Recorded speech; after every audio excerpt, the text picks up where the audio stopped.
Boa noite a todos. Estamos Boa aqui noite. dando início a esse evento pelo CEDUP, Dr. Jorge Lacerda, em comemoração ao dia 20 de novembro, que é o Dia da Consciência Negra. E para esse evento hoje, que é uma gravação que está sendo feita antecipadamente, infelizmente não poderemos ter perguntas ao vivo, trouxemos o diretor da escola, Geraldo Anderson, também trouxemos o nosso coordenador, Luiz Cielo, e a nossa palestrante, que vai nos explicar sobre essa questão da consciência negra no Brasil, né, uma questão muito atual, a professora Wanda de Oliveira Gomes Pinedo. Ela é professora aposentada, mas ainda também trabalha como professora ACT na educação quilombola e ela também milita no movimento negro unificado. E nosso tema, que ela vai então explanar a todos nós, será o 20 de novembro e a luta do povo negro na atual conjuntura. Passo agora a palavra à professora Wanda.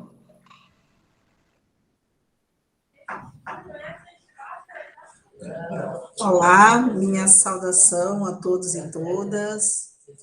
Já fui apresentada então, sou Wanda Pinedo, estou aqui para trazer um pouco da reflexão sobre o Dia Nacional da Consciência Negra, o dia 20 de novembro, e essa conjuntura que nós estamos vivendo atualmente, qual é a implicação que tem na vida do povo negro essa data, essa referência e esse movimento.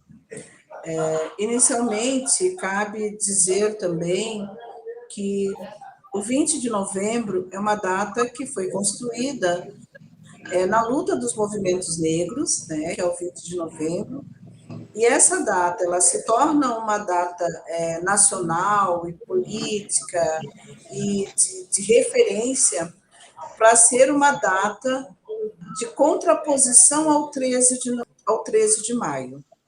O 13 de maio, todos sabemos que na historiografia oficial do Brasil, o 13 de maio é tido como dia da liberdade, como dia da libertação dos negros, como dia da libertação dos escravos, como um conjunto de estereótipos construído historicamente e que o 20 de novembro vem para dar esse outro significado.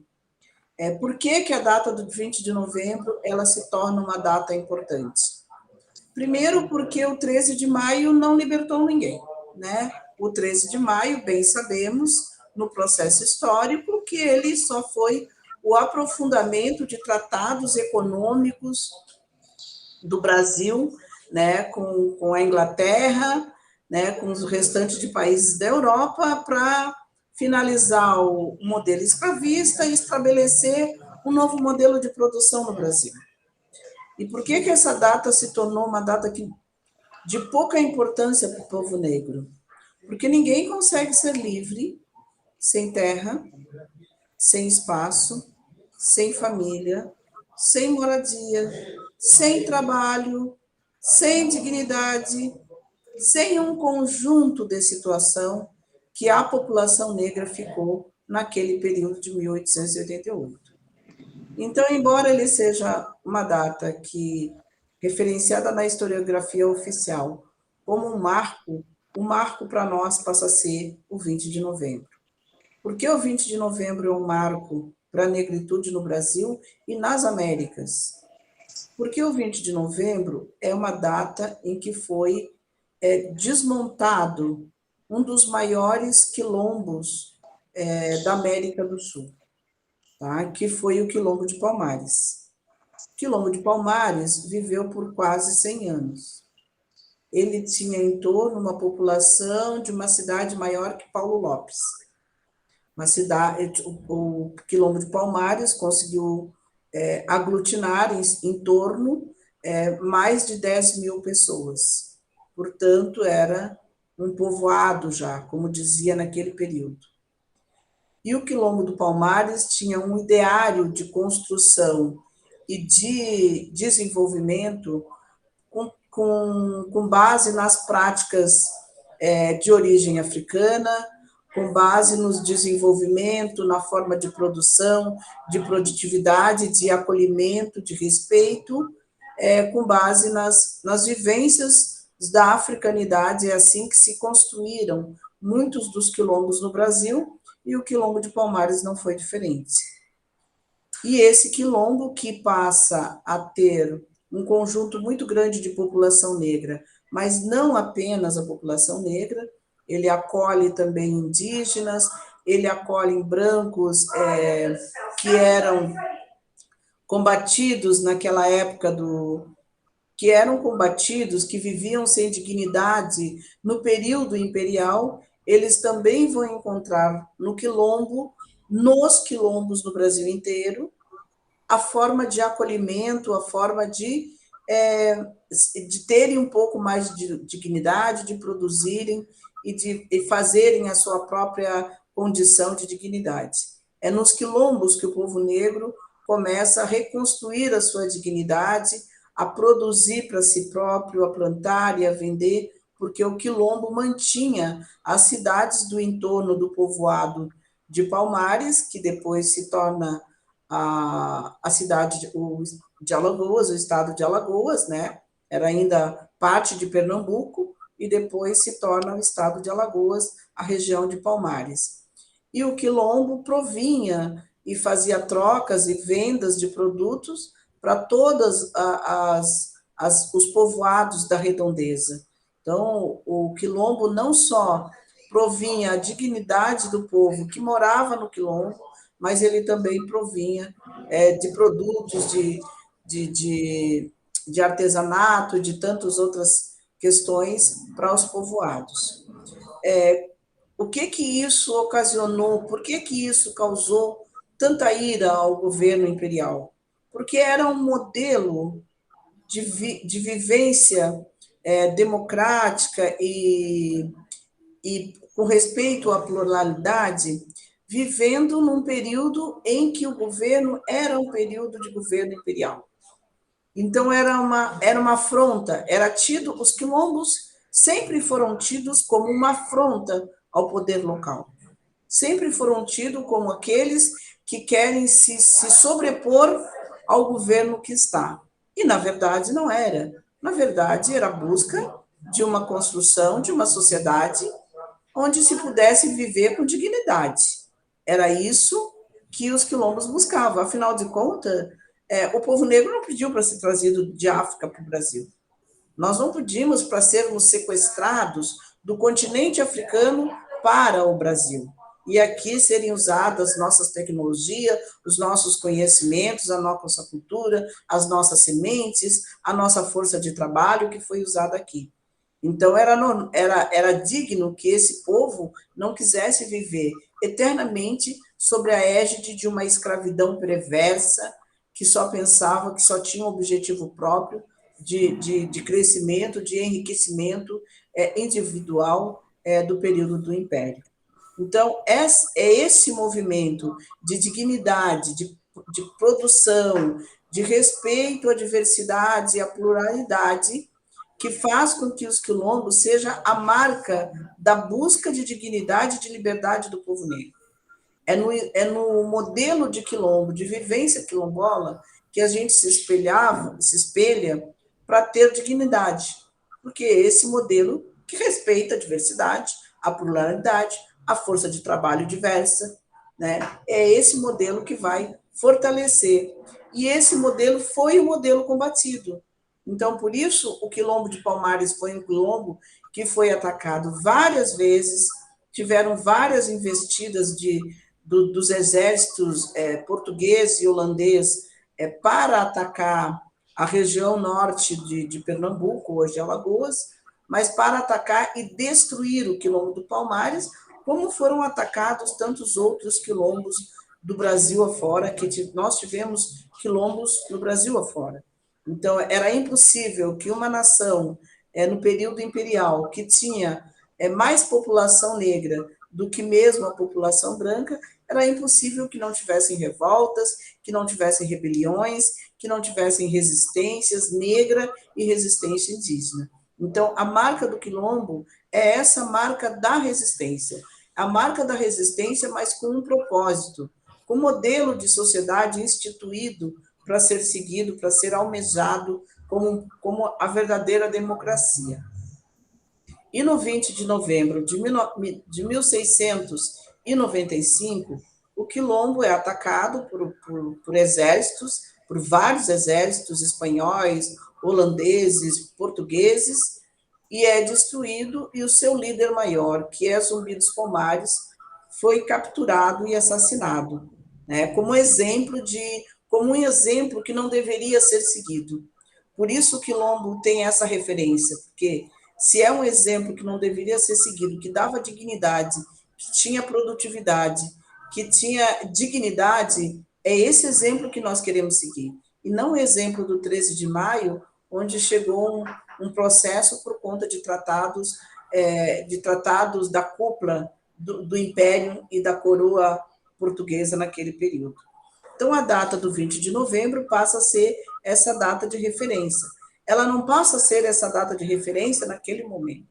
Ela passa a ser essa data de referência depois de muitos anos, porque, como bem sabemos, a população negra foi proibida de acessar os bancos escolares, as escolas, sejam elas as particulares, as públicas ou as escolas de fazenda, como tinha muito naquele período, as escolas de fazenda, a população negra estava proibida. Tiveram legislações que proibiram não só a população negra de ter acesso à terra, mas que também proibiram de ter acesso ao processo educacional.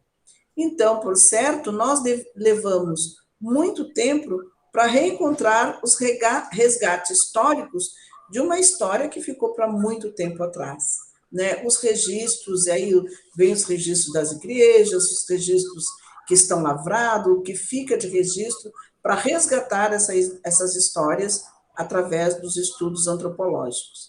Então, é a partir de 1980 que o dia 20 de novembro passa a ser uma data de referência para a população negra no Brasil.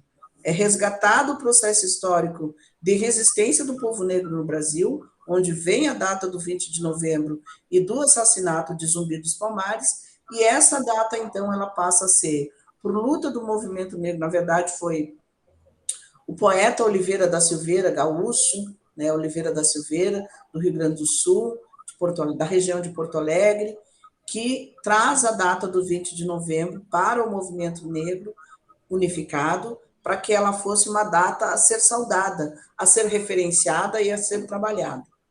Ela passa a ser uma data dos movimentos negros, a partir da década de 80, mas só em 2003 é que ela passa a ser uma data referenciada e legitimada como data nacional, como Dia Nacional da Consciência Negra, quando foi aprovada a Lei 10.639, a Lei de História da África, dos africanos, dos seus heróis e da contribuição negra para o Brasil.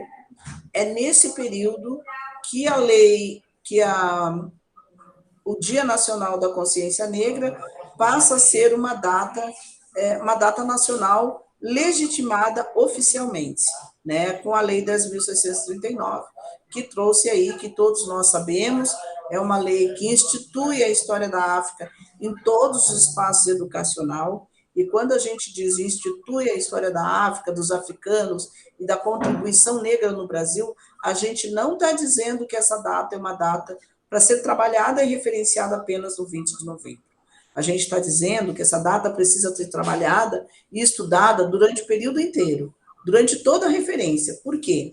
Porque a nossa referência educacional no Brasil, ainda que sejamos um país com 54% de população negra, ainda é um país que tem como referência do seu processo educacional o eurocentrismo, os estudos com base no pensamento europeu de educação, com base nas técnicas e nos processos educacionais pautados para a Europa, que não se somam ao modelo brasileiro, que é um país de origem indígena, que são os povos originários, e depois ele passa a ter um grande contingente de população negra que, embora tenha sido dizimada, assassinada, violentadas em muitos quilombos pelo Brasil afora, ainda essa população ela continua sendo majoritária na população brasileira. Então, o modelo educacional brasileiro não reflete na característica do seu povo.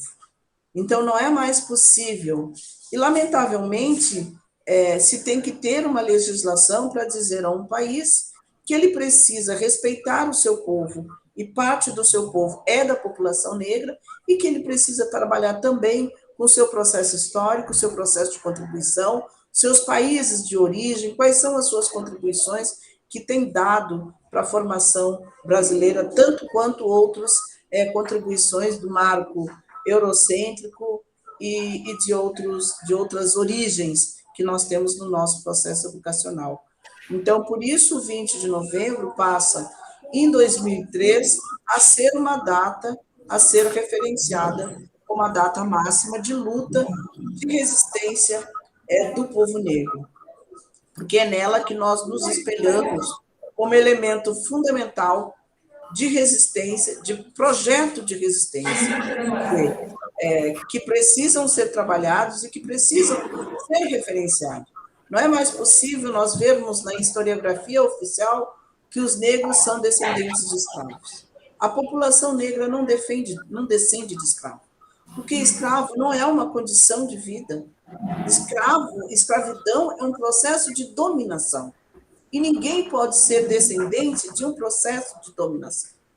E é preciso que a historiografia oficial releia, faça uma releitura do seu processo de ensinamento, dos seus processos pedagógicos, de como que as diferentes contribuições do nosso país podem servir para nos trazer exemplos, para nos trazer ensinamentos, para nos trazerem experiências, tanto dos povos negros, quanto dos povos indígenas, e quanto de outras populações oprimidas socialmente, que podem estar contribuindo com o nosso processo educacional. Porque nenhum modelo é igual, mas nenhum modelo pode ser considerado exclusivo, que é isso que nós colocamos.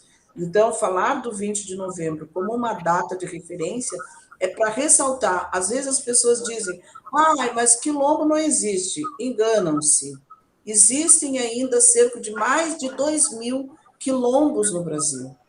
Ainda há quilombos e ainda há territórios quilombola sendo reivindicado no território nacional. Então, não é algo que passou e que não existe mais. Os quilombos são uma realidade, ainda que muitas delas silenciadas, mas que convivem e vivem no nosso cotidiano e no nosso território nacional. Então, em Santa Catarina mesmo, tem em torno de quase 200 quilombos. Então, não dá para passar o estado de Santa Catarina como o estado mais branco, mas um estado que também escravizou, um estado que também a população negra teve que buscar refúgios para sair da escravidão, um estado que também não respeita essa etnicidade, né, essas representações étnicas indígenas e quilombolas. Então, é preciso que a gente olhe para a historiografia ainda na atualidade e veja que falta ainda muitas coisas e que o nosso racismo é muito cruel e muito perverso, porque sempre passou-se no Brasil que o Brasil vivia uma democracia racial, que o Brasil vivia um elemento de democracia racial. Constituir a democracia no solo brasileiro tem sido um grande desafio. Haja visto que nós tivemos um período de ditadura, de Estado, de fechamento de todas as relações políticas em solo brasileiro, que durou por quase 30 anos. E nós só temos 50 anos passados do processo antidemocrático vivido em nosso país. Então, não é de se esperar que a democracia para a população negra também demore a chegar. Porque democracia subentende-se respeito, democracia subentende-se participação igual no mercado de trabalho, na economia, na educação, nos processos de participação nos grupos e nos cargos públicos e cargos privados. Democracia subentende-se que as pessoas vão ter acessos iguais, vão ter possibilidades de acessos iguais ao mundo do trabalho, à economia e à educação. Mas nós não temos essa possibilidade de acesso de mundos iguais. A população negra, como eu disse anteriormente, ela demorou muito tempo a ter a possibilidade de acessar aos bancos escolares, de acessar as universidades. Então, é algo de forma digna e de forma quantitativa, tal qual somos um percentual na nação brasileira, bem recentemente, até 2012, quando saiu a lei de cotas para as universidades públicas, e ainda com muitas dificuldades nas universidades privadas, a população negra nas universidades era de 0,1%. Se nós somos 54% da população brasileira, por que nós éramos apenas 1% dos acessos às universidades públicas?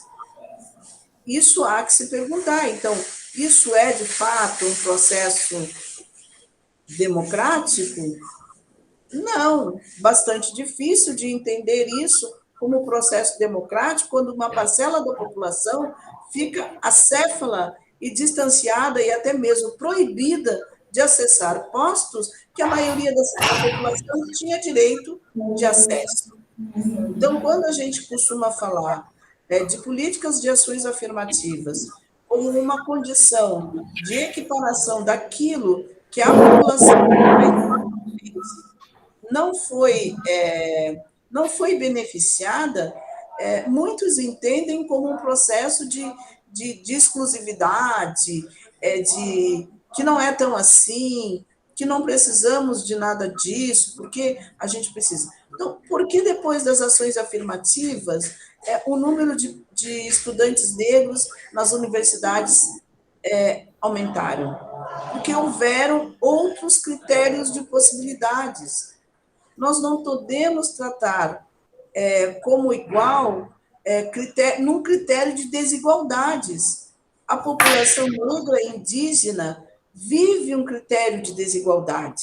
Então, ela não pode ser tratada com os mesmos critérios que são tratadas aquela que é a minoria da população, mas que é a maioria da população que detém o poder econômico, social e político desse país. Então, você não pode ter os mesmos critérios. Então, a política de ações afirmativas, ela vem para equiparar essa mazela deixada com aquela falsa abolição que foi feita em 1888. Nós estamos falando de 133 anos de atraso para a população negra. 133 anos que a população negra reivindica acessos de igualdade. A gente não reivindica ser igual a ninguém, porque nenhuma sociedade é igual. Nenhuma sociedade vive princípios de igualdade. Nós queremos igualdades de direitos. Somos como somos, queremos ser respeitados por aquilo que somos, queremos ser respeitados pela nossa cosmovisão e pelo nosso modo de ser e de estar no mundo. E que isso é dado a todos os povos. E a população negra sempre foi privada, ou suas características, ou seus gostos, ou sua cultura, sempre foram motivo de chacota, de deboche, ou então o inverso, de uso financeiro daquilo que é nosso e daquilo que provém financeiramente o Estado, a nação, os municípios. Aí há um interesse. Aí a cultura negra ela serve muito bem, né, para se utilizarem dos nossos elementos culturais, seja desde a nossa roupa, a nossa cultura musical, a nossa cultura alimentar, toda ela serve muito bem para enriquecimento de alguns. Mas se é para nós termos a nossa própria identidade, ela é uma identidade que passa o tempo todo sendo combatida, sendo achincalhada, sendo desprovida de qualidade, sendo desprovida de contribuição política e social para a nação brasileira. Então, quando a gente fala de um 20 de novembro que precisa ser trabalhado cotidianamente nas nossas escolas, nós estamos falando para que esse processo histórico não seja apenas um processo histórico do 20 de novembro. É preciso que a gente avance numa atualidade que se modifica o tempo todo, é preciso que a gente compreenda que esses modelos de educação precisam ser ampliados, né? E que eles precisam ter novos elementos, ter novos paradigmas. Hoje nós temos inúmeros escritores de origem africana, de origem brasileira, né, de origem haitiana, e que traçam um processo histórico que viveram a população negra na África e na diáspora africana e que precisa ser retratado num país que tem 54% da população negra. Nós não podemos sobreviver apenas com os relatos do dominador. É preciso que os relatos e as experiências do dominado venham à tona. Esse é a nossa briga.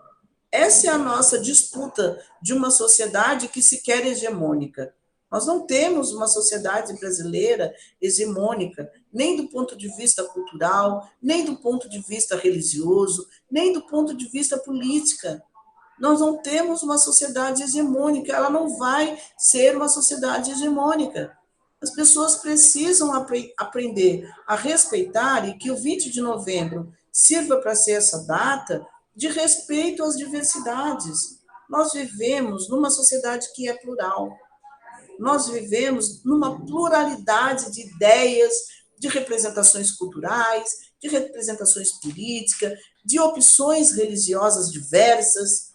Quer dizer, há muito tempo se dizia que o Brasil era um país, mas nunca foi, era um país que vivia em harmonia com as suas diferentes religiosidades. Isso não é verdade. Não há uma harmonia com as religiosidades presentes no solo brasileiro.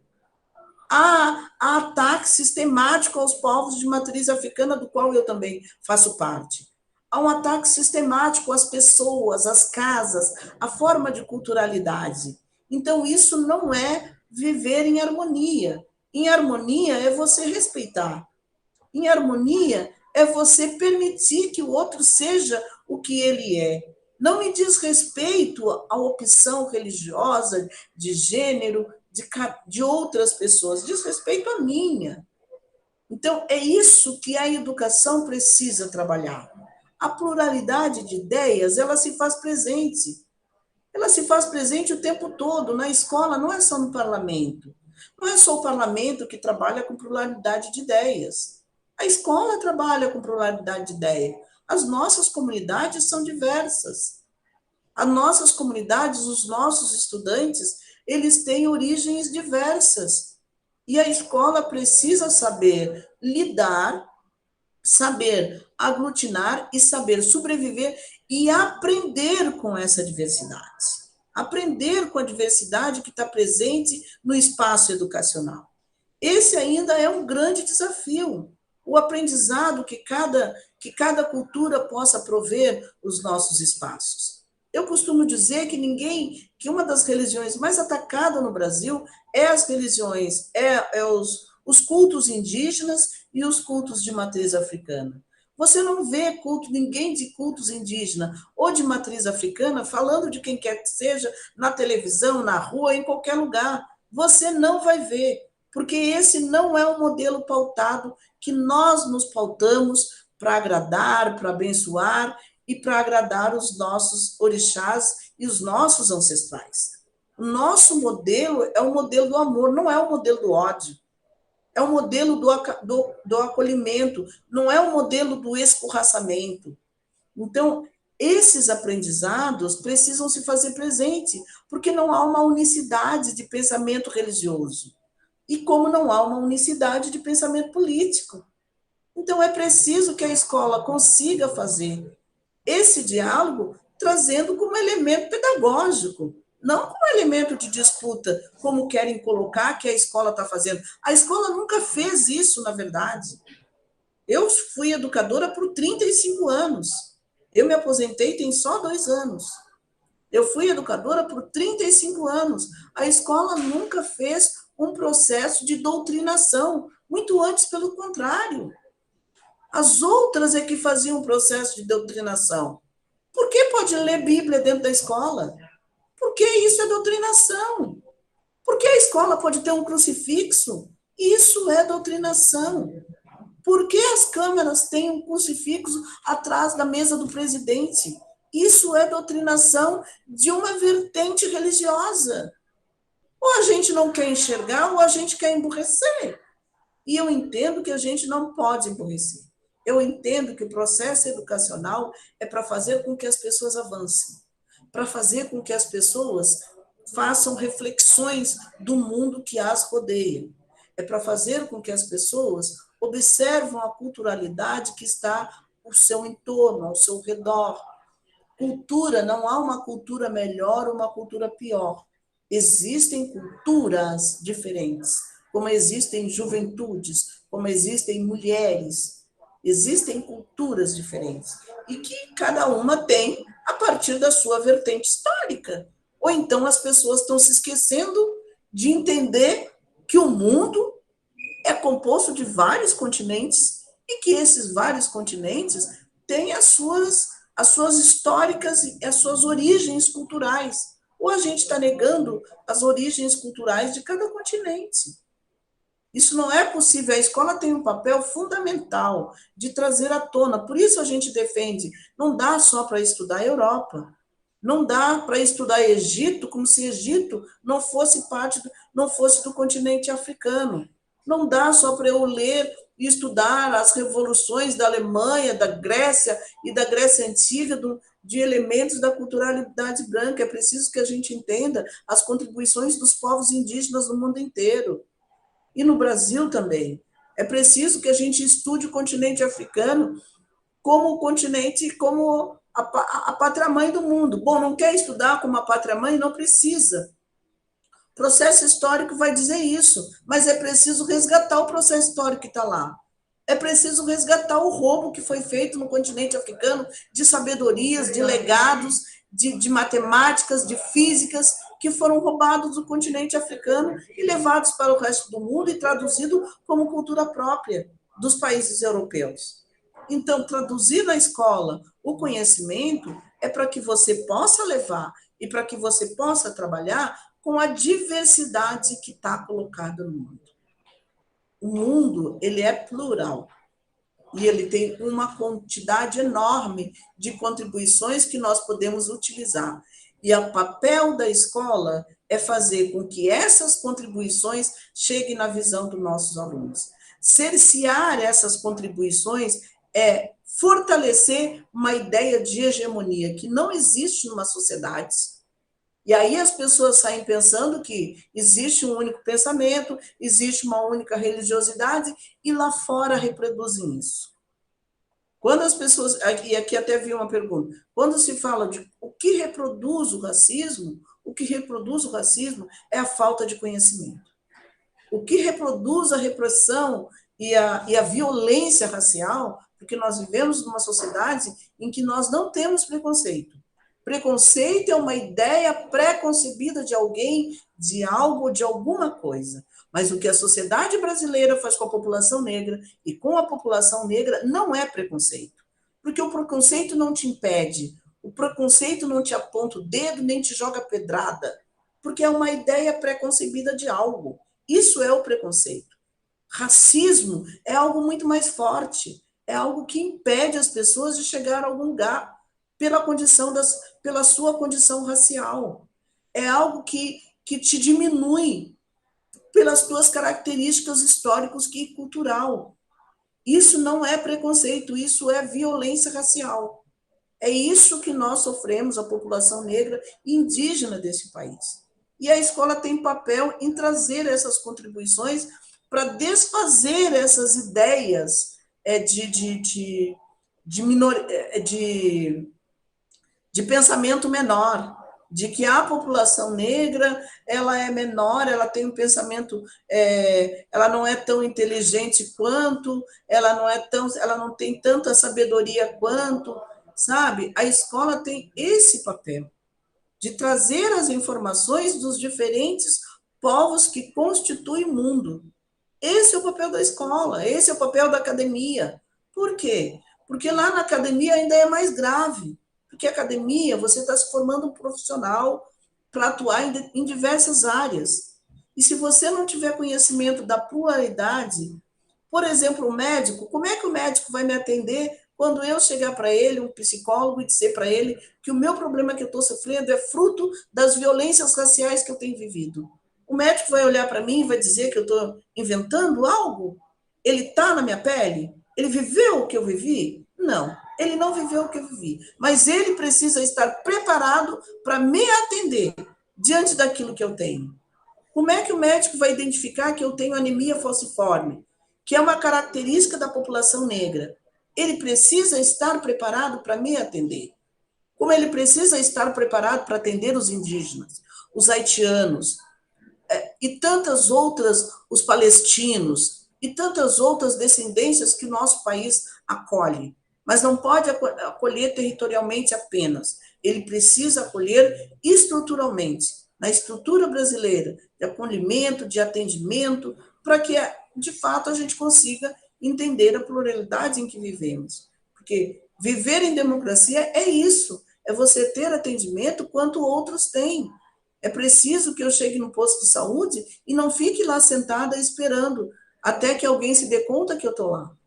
É preciso que as pessoas enxerguem as mulheres negras nas salas de obstetrícia, que as mulheres negras, elas sentem dor, que elas têm dor como qualquer outras mulheres. E a obstetrícia trata as mulheres negras e, às vezes, as deixa esperando na mesa de parto porque elas sentem menos dor do que... Da onde que tiraram isso?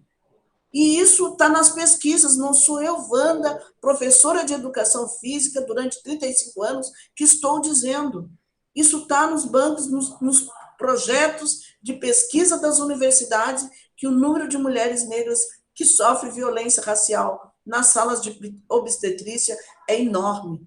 Então, é preciso que a gente saia um pouco desse casulo e de querer colocar que não há um processo de racismo nacional, quando há. Os dados estão aí. Os dados de desemprego da população negra não sou eu que digo, está em todos os dados de pesquisa, no INEP, na Fundação Getúlio Vargas, em todos os dados de pesquisa, não há como esconder. Os nossos dados de desemprego da população negra, eles são dados internacionais. Não há como esconder.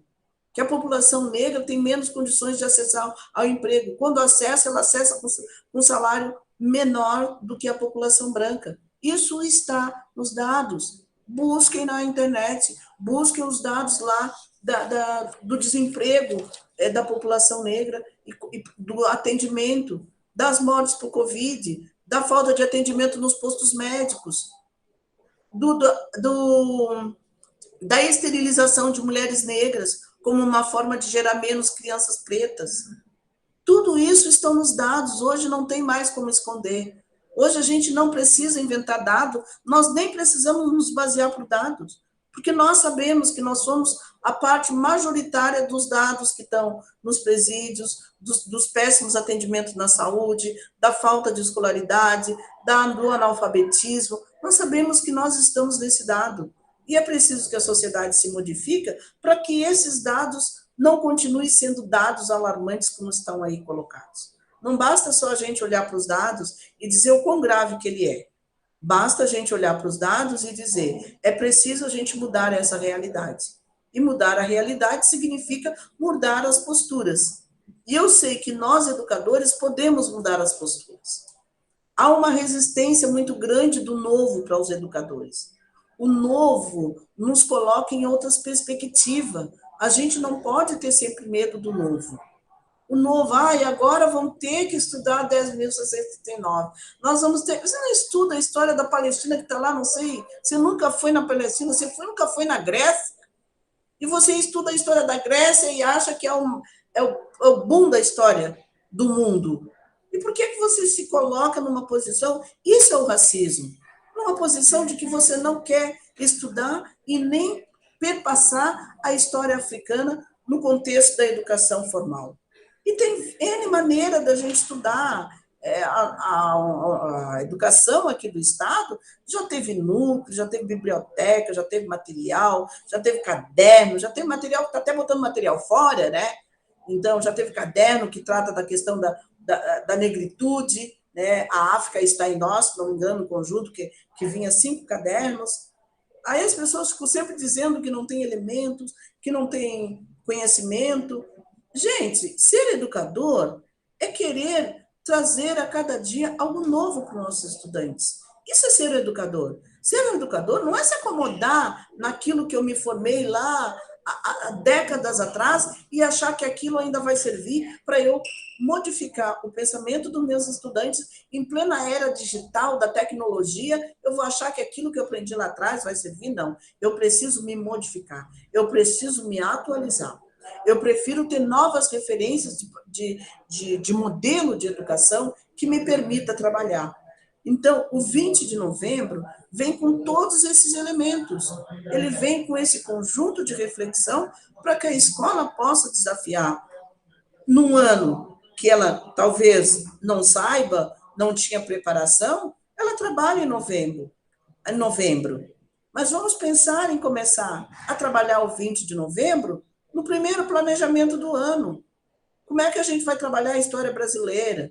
Como é que a gente vai trabalhar a história dos continentes, trazendo as contribuições negras de diversos países? Né? Quer dizer, como é que a gente pode trabalhar a questão das linguagens, a questão das artes, a questão da geografia? O continente africano não era partilhado daquele jeito, como o Brasil também não era. Então, é preciso que a gente utilize os processos históricos como forma pedagógica. E por isso ele precisa ser tratado no início do ano. Não é só para ser um boom de feira, de exposição, no mês de novembro. É um equívoco fazer isso. Você está privando os seus estudantes de trazer um conjunto de contribuição. Quem são os inventores, os pensadores que podem estar contribuindo com a nossa pedagogia?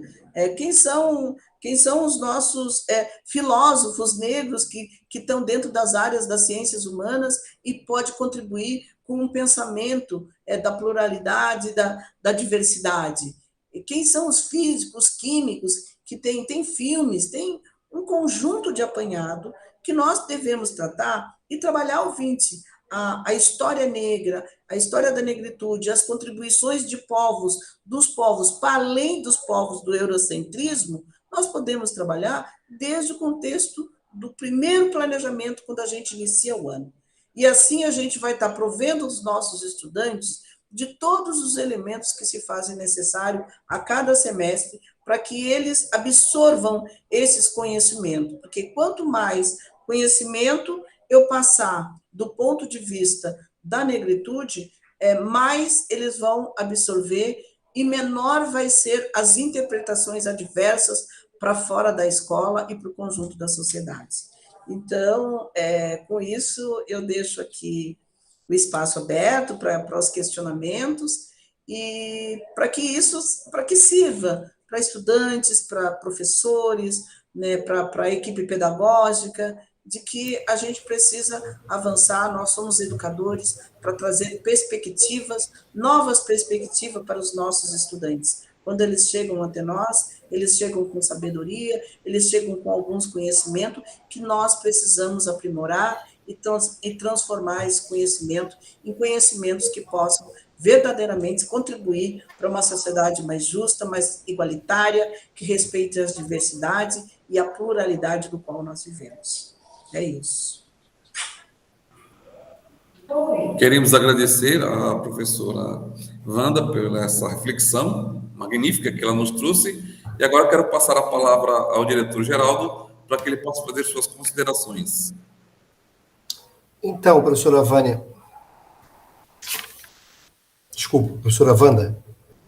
Professora, a senhora trouxe bastante elementos assim que fez a gente refletir. Inclusive eu, que sou professor, trabalho com o 5º ano, nós viemos, durante o ano, trabalhando a questão da importância que os negros tiveram na economia do Brasil, a importância que os negros tiveram no crescimento desse país e, principalmente, a importância na cultural que os negros tiveram, né?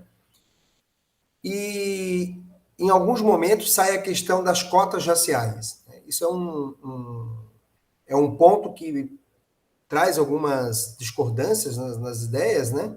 De algumas pessoas, que eu sempre digo para os meus alunos que a cota é um mal necessário nesse momento, até mesmo em função de toda uma história, né, de exploração, de negação de que os negros tiveram no nosso país ao longo desse período. E eu queria que a senhora pontuasse um pouquinho, eu sei que a senhora falou, mas eu queria que a senhora pontuasse um pouquinho de qual a importância das cotas em relação a uma justiça social que vem resgatando essa grande injustiça que os negros tiveram na nossa história. E se afirmar que é um mal necessário é uma afirmação correta?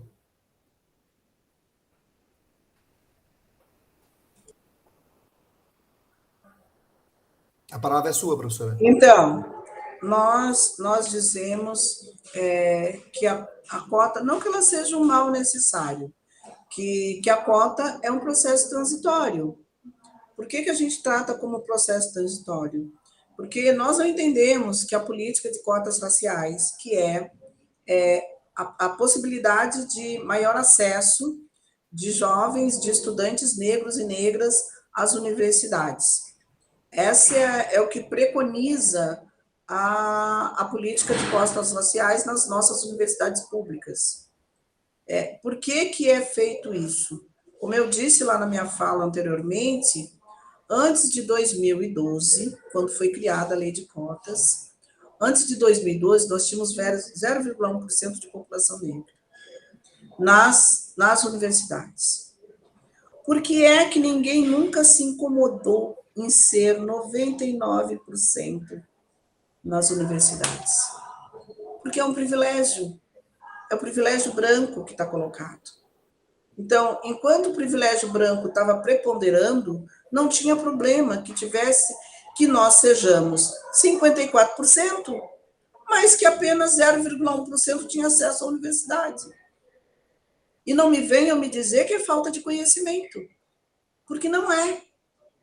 Né? Porque está provado em todas as universidades brasileiras que todas estabeleceram um processo de cotas, nenhuma delas coloca o processo de cotas como um processo que os alunos não se esforçaram, que os alunos entraram e tiveram grande número de desistência. Não, muito pelo contrário. Muito pelo contrário. A política de cotas é uma política de possibilidades. Você não pode, como eu disse, você não pode tratar como igual os desiguais. Então, a gente não é que nós não temos conhecimentos, nós não temos possibilidade de acessar a universidade da mesma forma que o conjunto da população, na maioria de classe média, acessa os bancos da universidade privada. Eu também pergunto por que é que a classe média estuda desde os primeiros passos na iniciativa privada e por que é que, quando ela vai para o ensino superior, ela vem disputar o espaço da educação da maioria da população, que é a educação pública. Porque se assim não fosse, nós teríamos muito mais vagas, porque nós, historicamente, começamos a nossa vida educacional na escola pública. E nós deveríamos seguir na escola pública. A burguesia é que disputa o espaço da escola pública conosco. Não somos nós que disputamos com eles. Eles ocupam o espaço porque eles, historicamente, iniciam e terminam o seu ciclo de educação básica na iniciativa privada. Por que no ensino superior eles vão disputar as vagas da universidade conosco? Essa é a pergunta que a gente tem que fazer. A gente não tem que perguntar por que nós acessamos. Estar na universidade pública deveria ser normal para nós, porque os critérios que são lá criados é porque tem uma maioria da classe média alta que quer disputar esse espaço da universidade pública. Eles deveriam continuar na universidade privada. É onde eles começam, é onde eles terminam. Então, é buscar entender a realidade da lógica, a lógica da realidade brasileira. Ou seja, é uma lógica inversa. Quer dizer que nós que estudamos a vida inteira na escola pública, quando a gente vai para a universidade, ou a gente disputa com a maioria da classe média que estudou historicamente nas escolas privadas, a gente vai disputar com eles. Isso é oportunidade? Isso é legítimo? Isso é igual? Isso é desigual? Desigual. Se a maioria da burguesia se mantivesse lá nas suas faculdades privadas, que eles criaram para eles as escolas públicas também, nós também não teríamos tantas pessoas acessando a universidade privada, a universidade pública, e talvez a gente nem precisasse fazer concurso. Tá certo? Mas, como é o inverso, nós não estamos disputando as vagas da burguesia, não. Ela deveria estar estudando de onde ela começou o ciclo. Nós estamos disputando as vagas que nos são de direito e que, historicamente, nós fomos alijados dela. É isso que nós fazemos quando nós acessamos a política de cotas. Usamos as vagas que são nossas de direito, e não o contrário. Então, não é um mal necessário. Ela é uma política transitória até que nós possamos acessar a universidade sem que a gente tenha todos esses atravessamentos na nossa caminhada, enquanto classe menos favorecida, enquanto aqueles que estudam na escola pública a vida inteira e que queremos, por certo, continuar fazendo a nossa formação nos bancos das universidades públicas. É isso. Minha última pergunta, então, só esclarecendo que quando eu falo que é um mal necessário, eu quis dizer no sentido de que não precisaria haver isso para que todos acessassem aos seus direitos, né? Por isso que eu digo que, infelizmente, nós vivemos num país que ainda necessita ter cotas, e isso não precisaria acontecer. A última pergunta. Por que algumas pessoas que sofrem preconceitos raciais silenciam-se ao invés de denunciar? Existe alguma pesquisa relacionada ao índice de pessoas que são vítimas de preconceitos e que silenciam-se com medo de alguma coisa? Ou não, porque se elas silenciam, não conta como dados, né? E o racismo é uma ação muito perversa para quem sofre. Porque a pessoa que sofre racismo, ela não espera que vai sofrer racismo no trabalho ou em qualquer outro setor da sociedade. Ela não espera que ela vai sofrer aquilo. O racismo é uma situação muito perversa. Então, faz com que, na maioria das vezes, a pessoa silencia. Por quê? Primeiro, porque ela tem que levar prova, ela tem um conjunto de situações que ela tem que apresentar para que o crime de racismo seja tipificado, ou seja, que ele seja anotado como um crime de racismo, que ele seja entrado em situação processual como crime de racismo. E aí, é fato que as pessoas, na maioria das vezes, elas silenciam. Por quê? Nós vivemos numa sociedade que é racista. Então, se até para a pessoa ir fazer o boletim de ocorrência, quando ela vai fazer o boletim de ocorrência, ela fica sendo pressionada pelos agentes que deveriam estar lá apenas para anotar o que eu vou levar. Eles querem fazer uma política de convencimento de me demover daquela denúncia que eu fui apresentar. Então, como é que as pessoas vão se sentir à vontade para denunciar o racismo do qual ela sofre, se nem no equipamento que deveria acolher aquilo que ela está levando, ela consegue ser ouvida? Então, é natural que muitas das pessoas, e até as pessoas mais desinformadas, não queiram passar por um novo constrangimento. Ela já foi discriminada, é como a mulher que sofre violência. Ela já sofreu violência. Ela vai chegar na frente de uma pessoa que vai fazer juízo de valor da violência que ela sofreu. Ela está sofrendo violência pela segunda vez. A mesma coisa o racismo. A pessoa sofreu racismo. Ela vai na frente do agente da polícia. Não, mas a senhora tem certeza que foi assim? A senhora tem certeza que foi isso que ele quis dizer?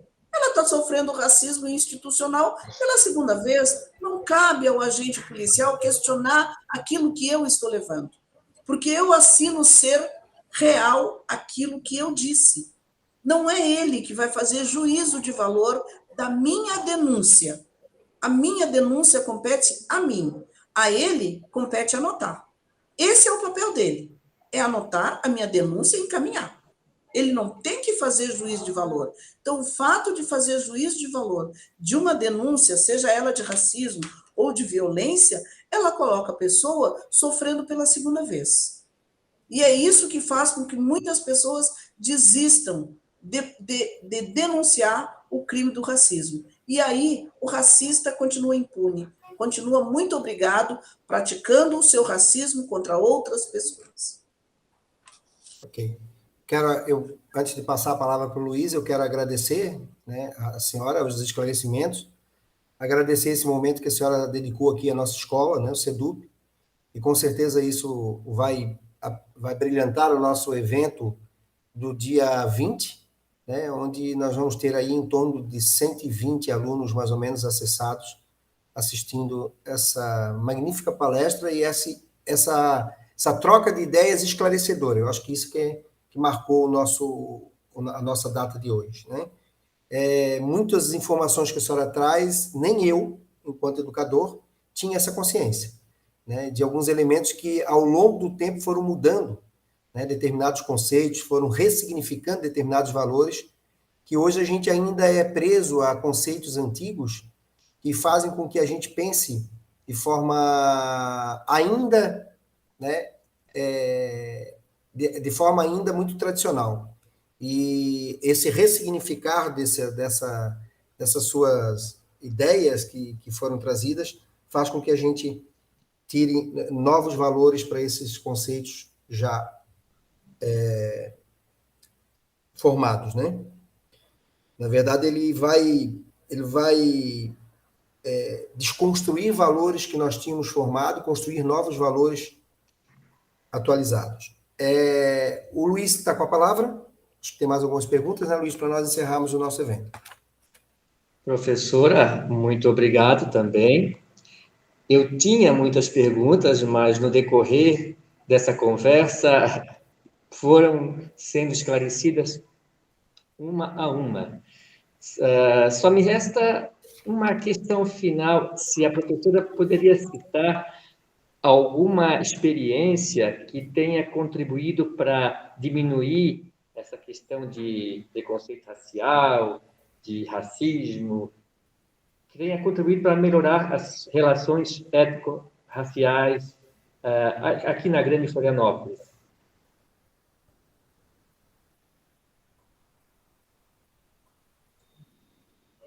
Então,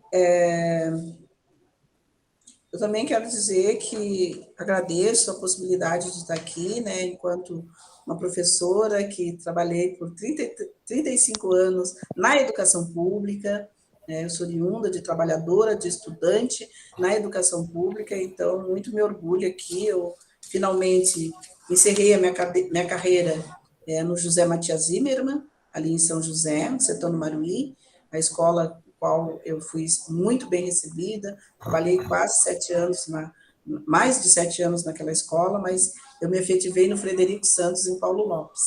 Então, tem aí uma história de contribuição, e sempre, nunca tive problema nas minhas escolas, sempre levei a minha contribuição do meu conhecimento a dispor dos professores, da direção, da equipe pedagógica, e a gente teve muitos crescimentos com as atividades que promovemos. E sobre a questão que o professor pergunta, é assim, professor, o que pode trazer a contribuição? A contribuição para melhorar as questões, aqui na verdade, aqui na região da Grande Florianópolis, teve um grande momento, quando tinha, não sei se vocês trabalham há muito tempo, quando tinha na Gered ali, que era ali em São José, ali perto do Imperatriz, da Josué de Bernardi, a Gered funcionava ali, e tinha um núcleo de educação étnico-racial, era coordenado pela Selma, pela Euseni, que era lá do Vanderlei, tá? Tinha uma equipe bem boa ali, que promoveram muitos debates nas escolas, fizeram com que essa formulação circulasse bastante pelas nossas escolas aqui da região da Grande Florianópolis. Para mim, foi um dos melhores momentos em que a secretaria comprou materiais, colocou materiais à disposição dos professores para pesquisa, fez formação, ainda que muito pouca formação, mas tiveram formações para essa prática pedagógica avançar no contexto das nossas escolas. Isso contribuiu em muito com a nossa educação. Era a Selma Davi, que estava na coordenação desse núcleo, e, lamentavelmente, as coisas que produzem um novo olhar, elas são encerradas. Então, foi o que aconteceu com o núcleo, ele foi encerrado, quando a gente ficou sabendo, já não tinha mais, então, não foi uma coisa que passou pelos professores, a gente, quando ficou sabendo, já não tinha mais o núcleo, e é lamentável que um processo como aquele, que produzia reflexão, consciências, para os professores, para que a partir dali eles pudessem trabalhar com seus educandos, foi encerrado, e isso é lamentável. Mas dizer que as práticas de luta e de ação para a luta contra o racismo, elas precisam estar presentes em todos os momentos da sociedade, em todas as nossas escolas, a gente precisa buscar. Hoje a internet tem muitos elementos, tem muitas pesquisas, tem muito material que pode subsidiar os educadores para terem uma prática pedagógica que aponte para outras perspectivas. Então, embora a gente tenha tido essa experiência, é preciso também que a gente, como educador, também se desafie a buscar novos conhecimentos para, assim, poder traduzir para os nossos estudantes o que é uma pluralidade da nossa sociedade. Então, eu também deixo aqui como desafio para a gente trabalhar sobre outras perspectivas também. É isso. Bom, então, queremos, em nome da comunidade escolar do CEDUP, Dr. Jorge Lacerda, darmos encerramento a essa palestra magnífica de profunda reflexão sobre a realidade social brasileira, que a professora Wanda de Oliveira nos trouxe. E aí, então, mais uma vez, queremos deixar o nosso grande agradecimento a essa professora que trouxe esse grande conhecimento para a nossa comunidade. E aqui damos encerramento, então, a esta atividade, e repito, será transmitida, né, na escola no dia 20 de novembro. Obrigado, e agora... Obrigada amanhã, pelo convite. Ok, obrigado, professor. Muito obrigado. Eu também gostaria muito de estar aqui no dia 20, conforme eu havia sido convidada, mas é uma data que a gente tem muitas atividades, a gente vai ter atividade o dia inteiro, então, por isso, eu me dispus a vir aqui trazer essas reflexões e me coloco para, em outro momento, que quiserem fazer um debate com os estudantes, a gente sempre se coloca, em nome do Movimento Negro Unificado, a gente sempre se coloca à disposição para contribuir com esse aprendizado, né? E nós, eu acho que no dia 25, vamos estar fazendo a nossa atividade ali no Jurema Cavalazzi. Então, estão convidados também para participarem, levar os alunos para ver a nossa atividade também de debate do Dia Nacional da Consciência Negra. Obrigado, professora. Muito obrigado. Então, damos encerramento à nossa palestra.